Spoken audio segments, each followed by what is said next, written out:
हाय बच्चों, आज हम सीखेंगे prime factorization of a number.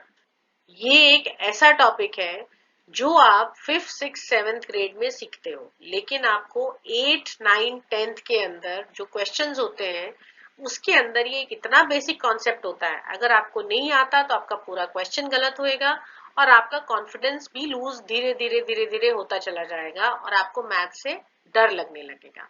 इसलिए इतने बेसिक कॉन्सेप्ट्स को भी हम अपनी क्लासेस के अंदर कवर कर रहे हैं ताकि आपके कैलकुलेशंस मिस्टेक्स जो होती हैं वो खत्म हो जाए। तो सबसे पहले हम सीखेंगे कि प्राइम नंबर्स क्या होते हैं। प्राइम नंबर्स वो नंबर होते हैं जो दो नंबर से ही डिवाइड होते हैं, सिर्फ या तो 1 से डिवाइड होते हैं या अपने आप से डिवाइड होते हैं।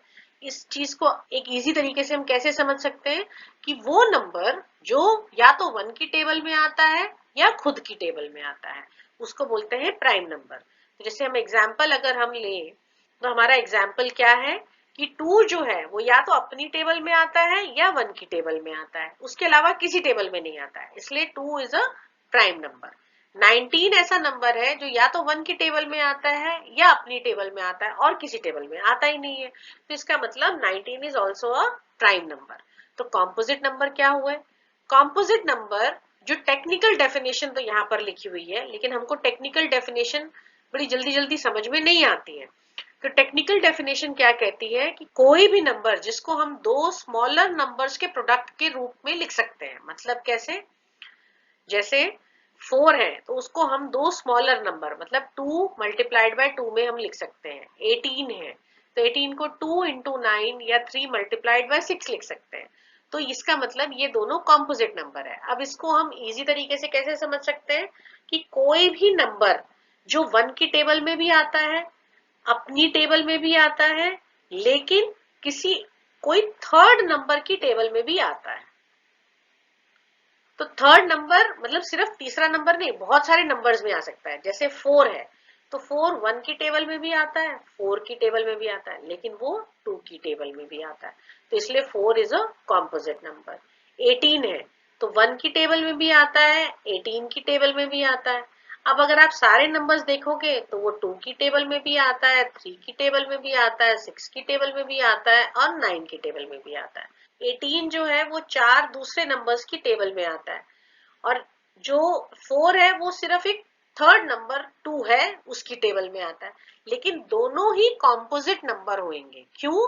क्योंकि 1 और अपनी टेबल के अलावा वो किसी तीसरे नंबर की टेबल में आता है, मतलब वो कॉम्पोजिट नंबर है। अब नेक्स्ट क्वेश्चन क्या बनता है कि 1 प्राइम नंबर है कि कॉम्पोजिट नंबर है? नहीं, 1 ना तो प्राइम नंबर है ना कॉम्पोजिट नंबर है, क्योंकि ये दोनों में से किसी की भी डेफिनेशन को फुलफिल नहीं करता है। ये सिर्फ 1 की टेबल में आता है। यहाँ पर क्या है, दो नंबर की टेबल में आना चाहिए उसको, लेकिन ये सिर्फ एक ही नंबर की टेबल में आता है, तो इसलिए ये प्राइम नंबर नहीं है। अब क्या है कि ये दो स्मॉलर नंबर के प्रोडक्ट के तरह से हम इसको नहीं लिख सकते, ये सिर्फ 1 है, ठीक है। 1 इंटू 1 हम लिख सकते हैं, उसके अलावा हम कुछ भी नहीं कर सकते हैं, तो इसका मतलब ये कॉम्पोजिट नंबर भी नहीं है। ये हमको छोटी सी चीज पता होनी चाहिए, किससे पहले? प्राइम फैक्टराइजेशन करने से पहले। अब प्राइम फैक्टराइजेशन करने से पहले ये 4-5 प्रैक्टिस क्वेश्चंस हैं जिससे आपको समझ में आया है कि नहीं आया ये टॉपिक कि किसको प्राइम नंबर कहते हैं, किसको कॉम्पोजिट नंबर कहते हैं। आप इसको करो, इसके आंसर्स नेक्स्ट स्लाइड के अंदर दिए हुए हैं, आप उनसे अपने आंसर्स चेक करो। यहाँ पर वीडियो को पॉज करो, अगर आंसर्स गलत हैं तो फिर से आप पीछे वाली स्लाइड पे जाओ, कॉन्सेप्ट को समझो और फिर वापस से प्रैक्टिस क्वेश्चन करो। ये क्वेश्चंस करने, प्रैक्टिस क्वेश्चंस करने बहुत बहुत जरूरी है। अगर आपको लगता है कि इसको करे बिना आपको कॉन्सेप्ट समझ में आ जाएगा, प्रैक्टिस करे बिना आपको मैथ समझ में आ जाएगी, तो ऐसा नहीं होता है। Answers 7, 47, 14 and 19। अब अपने आंसर्स आपको चेक करने हैं, गलत है तो फिर से पिछली स्लाइड पे जाके इसको चेक करो। जैसे मैं एक क्वेश्चन आपको करके दिखाती हूँ कि यहाँ पर मुझे बताना है कि कौन सा प्राइम नंबर है। तो मैंने यहाँ पर 18 को देखा तो 1 की टेबल में आता है और 18 2 की टेबल में आता है, उसके अलावा वो कितने भी नंबर्स में आता हो, लेकिन 1 और 18 के अलावा एक थर्ड नंबर है जिसकी टेबल में वो आता है, तो मतलब ये प्राइम नंबर नहीं है। 20 जो है वो 1 की टेबल में आता है, अपनी टेबल में आता है, उसके अलावा 2 की टेबल में भी आता है, तो इसका मतलब ये भी प्राइम नंबर नहीं है। 21 जो है 1 की टेबल में आता है, 21 की टेबल में आता है और साथ में 3 की टेबल में भी आता है, तो इसका मतलब ये भी प्राइम नंबर नहीं है। अब आपने 19 को चेक किया तो 1 की टेबल में आता है, 19 की टेबल में आता है, बीच में ऐसा कोई नंबर नहीं है जिसकी टेबल में 19 आता हो, तो इसका मतलब ये एक प्राइम नंबर है। Therefore my answer is 90। पहले प्राइम फैक्टराइजेशन करने से पहले डिविजिबिलिटी रूल्स मुझे पता होने चाहिए। क्यों? क्योंकि मेरे लिए प्राइम फैक्टराइजेशन इजी हो जाएगा। तो प्राइम फैक्टराइजेशन के लिए सबसे पहला रूल है 2 का, जो मुझे लगता है सब बच्चों को आता है कि लास्ट डिजिट जो है, कितना भी बड़ा नंबर हो, जैसे मान लीजिए मैं 65,272 लेती हूँ, ये बड़ा सा नंबर है, मुझे पूरा नंबर डिवाइड कर कर देखने की जरूरत नहीं है। मेरे को इतने बड़े नंबर में सिर्फ लास्ट डिजिट चेक करना है। Last digit is an even number, 0, 2, 4, 6, 8 में से कोई भी एक डिजिट होगा तो ये नंबर जो है वो 2 से डिविजिबल होगा। तो ये पूरा नंबर जो है मेरा 2 से डिविजिबल है। अब हम नेक्स्ट नंबर हम चेक करते हैं 3। अगर मैं 3 के लिए सेम क्वेश्चन ले लेती हूँ, तो मैंने 3 के लिए सेम क्वेश्चन लिया, तो मुझे क्या करना है, मुझे सम ऑफ डिजिट्स करना है। तो सम ऑफ डिजिट्स मतलब 6 + 5 + 2 + 7 + 2। तो मैंने ऐड किया तो ये 11 आया, ये 9 आया और ये 2 बचा। तो 11 + 9 + 2 किया तो 11 + 11 विच इज इक्वल टू 22। अब 22 जो है वो 3 की टेबल में नहीं आता है, तो 3 की टेबल में 22 नहीं आता है, तो इसका मतलब ये जो पूरा नंबर है 65272, this is not divisible by 3। अगर मैं इस नंबर के अंदर एक मामूली सा चेंज कर देती हूँ, मैं इस 2 को 1 बना देती हूँ, तो जब मैं डिजिट्स ऐड करने लगूंगी तो मेरे को यहां पर 1 ही ऐड करना होगा। तो मैंने ये 1 ऐड किया यहाँ पर, तो यहाँ पर अब मैं फिर से जब एडिशन कर रही हूँ तो यहाँ पर ये मेरा नंबर सारा चेंज हो जाएगा, ये 1 आएगा और ये 11 + 10 आएगा। 11 + 10 आया, अब मेरा यहाँ पे ये 21 आ गया। तो इसका मतलब अब जो 21 है वो 3 की टेबल में आता है, इसलिए 65,271 is divisible by 3। Next important number जिसका डिविजिबिलिटी रूल हमें पता होना चाहिए वो है 5। वो बहुत इजी है, सबको आता है कि लास्ट डिजिट जो है वो 0 या 5 होना चाहिए। मतलब मेरा नंबर है 652725, तो ये मेरा जो पूरा नंबर है इसका लास्ट डिजिट 5 है, तो मतलब ये पूरा का पूरा नंबर इज डिविजिबल बाय 5। यहाँ 5 की जगह अगर 0 होता तो ये नंबर भी डिविजिबल बाय 5 होता। Next divisibility rule is 10 which is again very very easy. Last digit 0 होना चाहिए, तो ये इसका मतलब ये जो मेरा नंबर है ये डिविजिबल बाय 5 भी है, डिविजिबल बाय 0 भी है और डिविजिबल बाय 2 भी है। क्यों? क्योंकि 2 के अंदर भी 0 आता है, तो ये डिविजिबल बाय 2 भी है। लेकिन चेक करो जरा कि डिविजिबल बाय 3 है कि नहीं। तो अगर तुम सम चेक करोगे तो ये सम जो है तुम्हारा 22 आएगा which is not divisible by 3, therefore it is not divisible by 3। So the same number is divisible by 2, 5 and 10। अब जो नेक्स्ट डिविजिबिलिटी रूल है उसके लिए मुझे ये पूरा स्क्रीन क्लीन करना पड़ेगा पहले, क्योंकि ये बहुत बड़ा डिविजिबिलिटी रूल इसका मेथड है, बहुत इंटरेस्टिंग मेथड है इसका। मैं डिफिकल्ट नई वर्ड यूज करूंगी, इंटरेस्टिंग वर्ड यूज करूंगी। जैसे मेरा ये नंबर है तो मैंने यहाँ पर मुझे ऑल्टरनेट डिजिट्स लेने हैं, तो मैं ऑल्टरनेट डिजिट्स कैसे लूंगी, मैंने एक को अंडरलाइन कर दिया, एक को सर्कल कर दिया, एक को अंडरलाइन कर दिया, एक को सर्कल कर दिया, एक को अंडरलाइन कर दिया, मैंने ऑल्टरनेट डिजिट्स ले लिए। अब क्या करना है, मुझे उनको सेपरेटली ऐड करना है। मतलब 6 + 2 + 1 को ऐड किया एंड 5 + 7 को ऐड किया। अब जब मैंने जो मेरा एडिशन आया, तो मेरा एडिशन क्या आया, यहाँ पे 9 आया और यहाँ पे 12 आया। जो मेरा एडिशन आया था इसको मैंने आपस में सब्ट्रैक्ट किया, तो यहाँ पर मेरा -3 आया।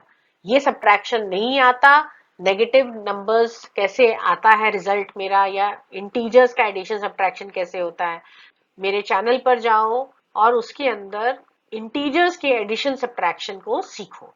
तो यहाँ पर -3 आ रहा है मेरा सम, विच इज ना तो वो 0 है ना ही मल्टीपल ऑफ 11 है। अगर ये मेरा सब्ट्रैक्शन 0 आ रहा है या मल्टीपल ऑफ 11 आ रहा है तो ये नंबर डिविजिबल बाय 11 होगा। तो इसका मतलब जो 65271 है वो डिविजिबल बाय 11 नहीं है। अगर मैं इस नंबर को मान लीजिए मैं चेंज करती हूँ, मैंने नंबर यहाँ पर अब चेंज कर लिया है। अब मैंने फिर से ऑल्टरनेट डिजिट्स लिए, एक को अंडरलाइन किया, एक को सर्कल किया, एक को अंडरलाइन किया, एक को सर्कल किया, एक को अंडरलाइन किया।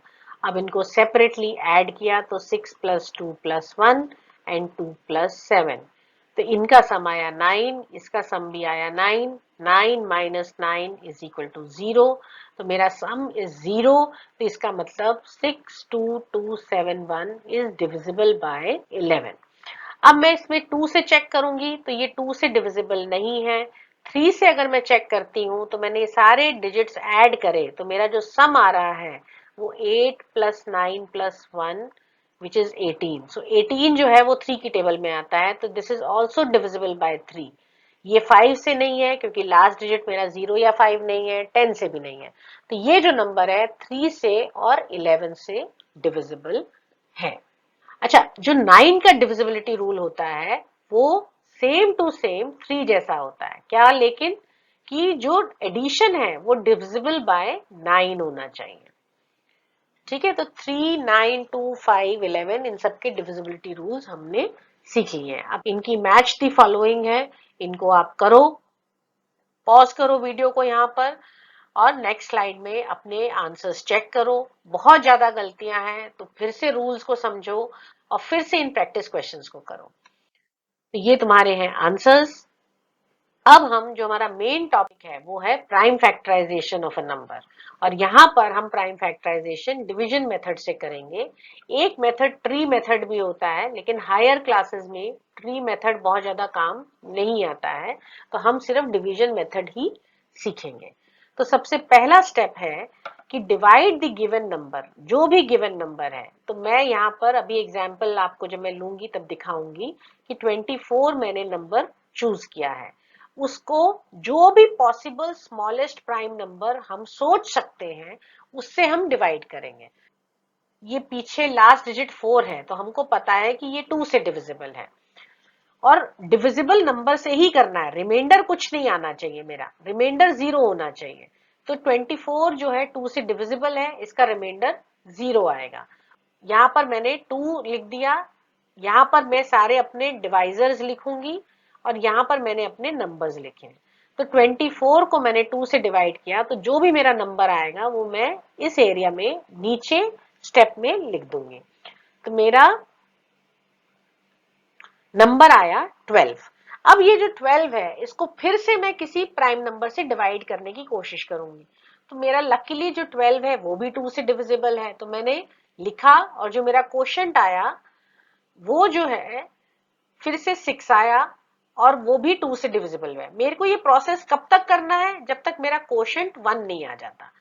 तो ये क्वोशंट मैंने यहाँ पे लिख दिया, ये मेरा नंबर है, ये मेरा डिवाइजर है। डिवाइजर मैं हर बार सोच सोच के डिफरेंट डिवाइजर मेरा आता रहेगा और क्वोशंट मैं यहाँ पर लिखती चली जाऊंगी। तो 24 को 2 से डिवाइड किया 12 क्वोशंट आया। ठीक है, 12 को 2 से डिवाइड किया 6 क्वोशंट आया, वो नीचे लिख दिया। फिर 6 को 2 से डिवाइड किया तो मेरा क्वोशंट आया 3, जो 3 से डिविजिबल होता है। 3 से डिवाइड किया तो मेरा क्वोशंट 1 आ गया। मेरा क्वोशंट अब आ गया है 1। तो मैं यहाँ पर क्या कर दूंगी, जो सारे नंबर्स हैं उनको मैं आपस में मल्टीप्लाई कर दूंगी तो मेरे 24 के प्राइम फैक्टर्स आ जाएंगे। 24 का यहाँ पर प्राइम फैक्टराइजेशन हो गया, विच इज 2 × 2 × 2 × 3। ये तुम्हारा है डिवीजन मेथड। ये कुछ प्रैक्टिस क्वेश्चंस हैं। 72, 243, 110, 210, इसको प्राइम फैक्टर्स तुम लोग ने करके देखना है। नहीं समझ में आता है तो फिर से पीछे जाना है, उस मेथड को फिर से समझना है और फिर से इनको करना है। यहाँ पर पॉज करो, क्वेश्चंस को करो और आगे जाकर आंसर को चेक करो। अब यहाँ पर अगर नहीं समझ में आ रहा कि कोई कैसे होएगा तो मैं फिर से एक 243 लेकर देखती हूँ। 243 देख के डर लगा। क्यों डर लगा? क्योंकि ये 2 से डिविजिबल है ही नहीं। 2 से डिविजिबल नहीं है तो मुझे डरना नहीं है, मुझे 3 से चेक करना है। तो 2 + 4 + 3 मैंने ऐड किया तो मेरा 9 आया, तो इसका मतलब ये 3 से डिविजिबल है। तो मैंने यहाँ पे 3 कर दिया, यहाँ पे 8 और 1 आ गया, क्वोशिएंट आ गया 81। अब मैंने 8 और 1 को फिर से 2 से डिविजिबल नहीं है, तो यहाँ पर मैंने ऐड करके देखा तो ये फिर से 9 आ रहा है विच इज डिविजिबल बाय 3, तो मैंने यहाँ पे 3 लगा दिया। फिर से मैंने डिवाइड किया तो 27 आ गया। 2 + 7 इज डिविजिबल बाय 9, फिर से 3 से डिविजिबल हो गया तो 3 9s आ गया। अब तो मुझे पता ही है, तो ये मेरा होता चला गया। तो यहाँ पे 5 × 3 आ गया, तो ये 5 × 3 मैंने ऐसे लिख दिया। तो आपने सोच सोच के इसको करना है, डिविजिबिलिटी रूल्स लगाने हैं, डरना नहीं है कि कोई नंबर आ गया, आगे आगे धीरे धीरे बढ़ते चले जाओ। इन कोई ना कोई डिविजिबिलिटी रूल आपकी क्लासेस में तो लग ही जाएगा। कभी कभी डिफिकल्ट क्वेश्चंस आते हैं, नहीं होते, उसमें सिर्फ 11 × 13 आपने करना है, लेकिन अभी हम वहां पर नहीं है। आपकी क्लासेस में जरूर वो 2 से डिवाइड होएगा, 3 से डिवाइड होगा। हाँ, एक नंबर है, कौन सा नंबर है? 7। 7 का डिविजिबिलिटी रूल नहीं होता है, तो आपको 7 से डिवाइड करके चेक करना पड़ता है। तो अगर कोई नंबर 2, 3, 5, 10, 11 से डिवाइड नहीं हो रहा है तो एक बार 7 से डिवाइड करके चेक कर लो कि वो 7 से डिवाइड होगा कि नहीं होगा। तो ये हमारा प्राइम फैक्टराइजेशन हो गया है। आपको अगर ये अच्छा लगा है वीडियो, आपको कॉन्सेप्ट समझ में आ रहे हैं, तो please subscribe, like and share.